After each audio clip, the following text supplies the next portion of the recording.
Bonjour et bienvenue dans ce nouveau numéro de Kham Kham. La dengue, virus transmis par la piqûre d'un moustique femelle, a longtemps été considéré comme une maladie tropicale. Depuis quelques années, il migre peu à peu vers les zones tempérées et vers les métropoles. Depuis quelques temps aussi, au Sénégal, on note quelques cas. Alors Abdoukhad, c'est quoi la dengue? Mamadou, elle est aussi appelée grippe tropicale, qui est une maladie transmise virale à l'homme par des moustiques du genre Aedes. L'incidence de la dengue progresse actuellement de manière très importante et l'inscrit aujourd'hui au rang des maladies dites réémergentes. L'OMS estime à 50 millions le nombre de cas annuels, dont 500 000 cas de dengue hémorragique qui sont mortels. Dans plus de 2,5% des cas, 2,5 milliards de personnes vivent dans des zones à risque, initialement présentes dans les zones tropicales et subtropicales du monde. La dengue a désormais touché l'Europe où les 2 premiers cas autochtones ont été recensés en 2010. Et quels sont les symptômes? Il y a la dengue classique qui se manifeste brutalement après 2 à 7 jours d'incubation par l'apparition d'une forte fièvre, souvent accompagnée de maux de tête, de nausées, de vomissements,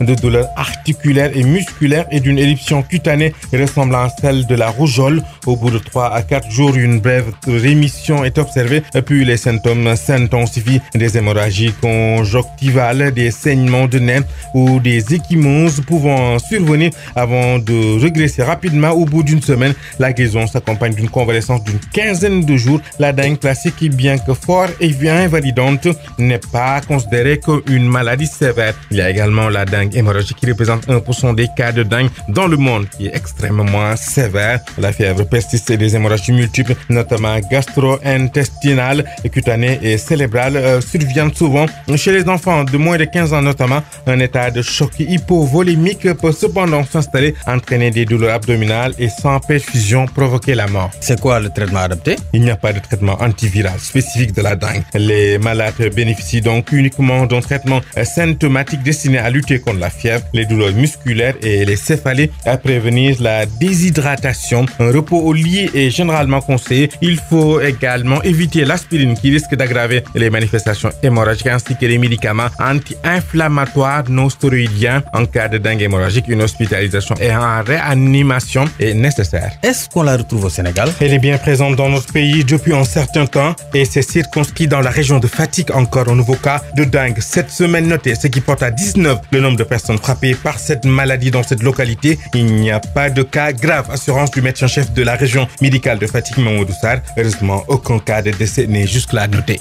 C'était tout pour votre numéro de Kham Kham. On se donne rendez-vous pour un autre numéro.